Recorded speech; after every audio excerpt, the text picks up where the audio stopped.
Hello students, आज मैं आपके लिए लाया हूँ binomial theorem basics. This is part one of our binomial theorem series.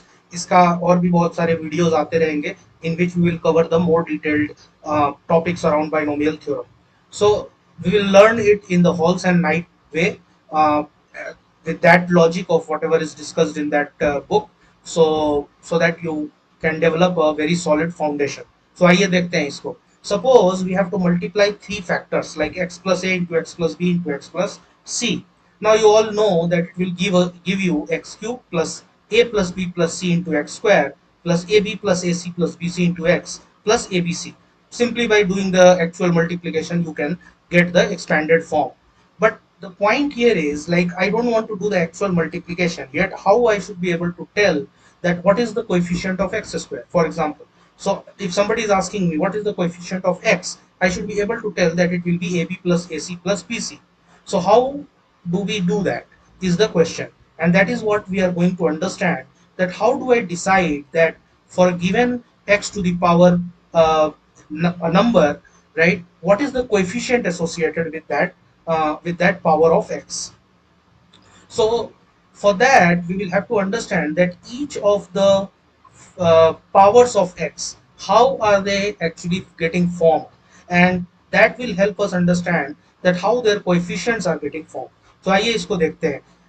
पहले suppose there is a, since this is a three factors multiplication, so you all know that you are going to get a maximum of power of 3.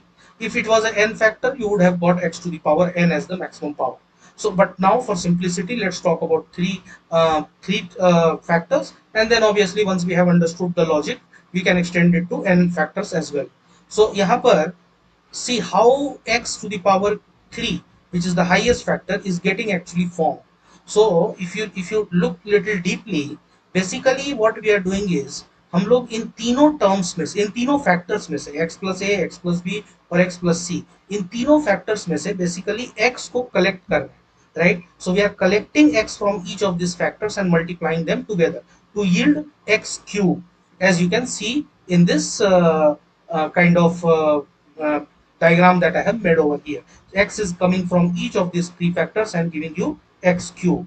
So there is no involvement of a, b, c or any other constants that appear while we are trying to get the term x cube. So in order to form x cube, we have to collect all the x's from each of the factors, and there will be just one way of doing it, right? Because from for each of these factors, you will just go and collect all the x's from each of these factors, right? And you can do it just in one way in order to form x to the power 3.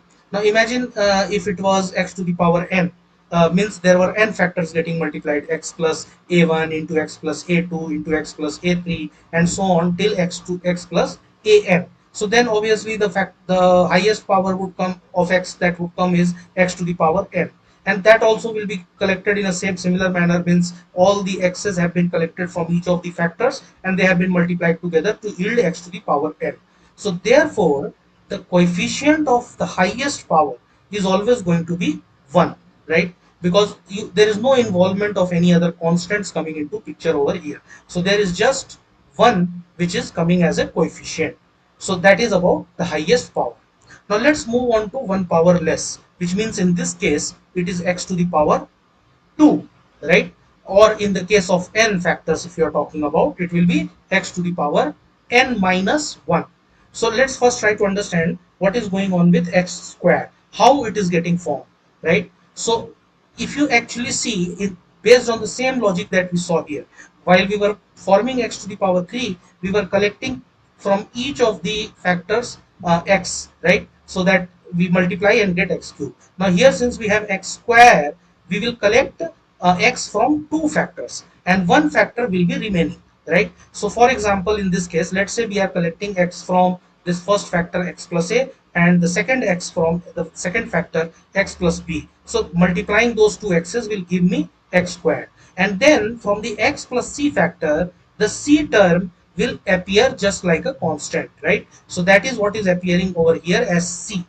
Okay, and same way, if you can see, the another way of doing it is like if you are multiplying the first factor and the third factor, if you are actually collecting x from first and third factor to get x square, then your middle factor x plus b is remaining, and therefore the constant b would appear as a coefficient. Same way, the third way could be like if you are collecting x from the second and third factor, your first x plus a factor is remaining, and a will appear as a coefficient. So basically, to form x square, you need to collect two x's from two factors and the constant from the third factor, right? That is what we are seeing. So if so, in that way, if you do for these three factors, then you are going to get x square. Let's say if you have collected from x plus b and x plus c, then your coefficient is coming to be a, right? So ax square is one term that you will get. Same way, if you have collected x from x plus a and x plus c, then b is remaining, which is x plus b factor is remaining, and therefore the coefficient will be b. So it will be bx square. And the same way, the third factor, which the third term cx square is appearing by collecting x from x plus a and x plus b, and then c is basically remaining over there as a coefficient. So now you see that these three terms are possible. In the case of three factors, since you are having three factors having three constants a, b, and c, you can actually collect one. You have to basically collect one from each factor, right? Because two factors are basically giving you x square, right? Two factor multiplications are giving you x square. So basically, you are left with collecting one constant from each of these factors. That's what the meaning. So that you can do here in three ways, which will give you ax square, bx square, and cx square. And that is what the three terms that you see over here, which are appearing a plus b plus c into x square. Each of these terms, ax square, bx square, cx square, are the three terms that are going to appear in this case for the term x square. So hope it is clear. Now let's move on to how we are going to form the coefficients of x to the power 1, or simply x you can say. So for doing that, here with the same logic, we have to collect x from one factor, right? That is what is going to yield us the value of x, or will yield us the term x. So now in this case, every time we collect one factor, we will be left with two other factors, right? And we can collect one x from each of these three factors in three ways, right? Either I can collect it from x plus a, or either I can collect it from x plus b, or I can collect it from x plus c, right? And so there are three ways of doing it. And then there will be, for each time there will be two other factors which will be left, right? So one time if I have, let's say, collected from x plus a, the x is collected from x plus a, then in that case x plus b is remaining and c is remaining. So that means that is going to give me bc. So bc into x will be one such term which is remaining. Same way, if I have collected, let's say, from x plus b, x is collected from x plus b, then in that case x plus a and x plus c should give me the two constants a and c. So a term ac into x should be formed. And same way, the third one, if I have collected x from the third term x plus c, then in that case x plus b should yield me b, and x plus a should yield me a, and x plus b should yield me b, which will give me ab into x as the third term.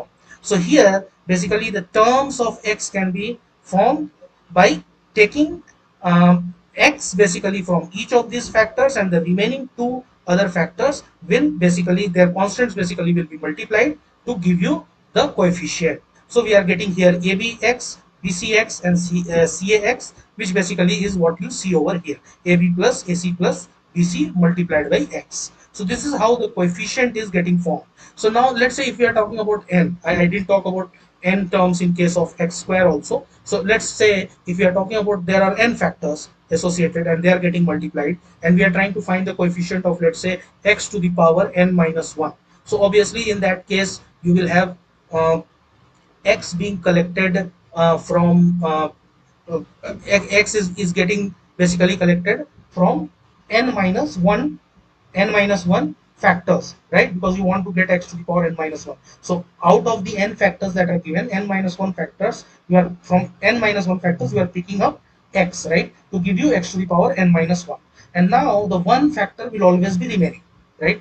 So let's say if you have left x plus a one time, another time you could have the remaining as x plus b, another time you could have remaining x plus c, and so on, right? So there are n ways in which you can actually leave one of the factors, correct? And each time you will get x to the power n minus 1, because from the all other factors you will be picking x, right? From the n minus 1 factors, you are going to pick x from each of those factors to yield x to the power n minus 1. So there will be a plus b plus c plus d plus dot till n, whatever the constant is, right? So it is going to be a1 plus a2 plus a3 plus an kind of thing. That will be the coefficient of x to the power n minus 1, right? Same way, if you are talking about x to the power, if you are talking about x, right? So let's say if you have to pick up, in the case of n factors, if you want to find the coefficient of x to the power n minus 2, right? So from all the n minus 2 factors, you are going to pick up x.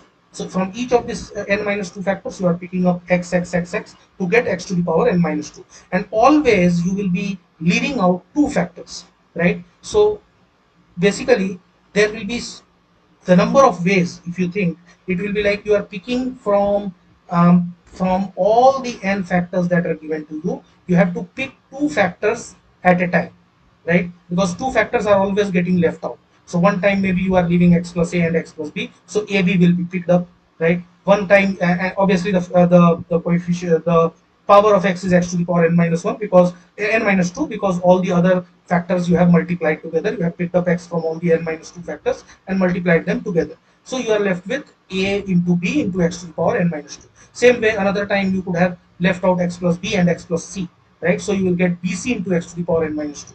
Same way, third time you could have left out c and d, and so on, right? So it is like the number of ways that you can do is how many ways will be equal to actually how many ways that you can pick up two constants out of n constants that are given to you.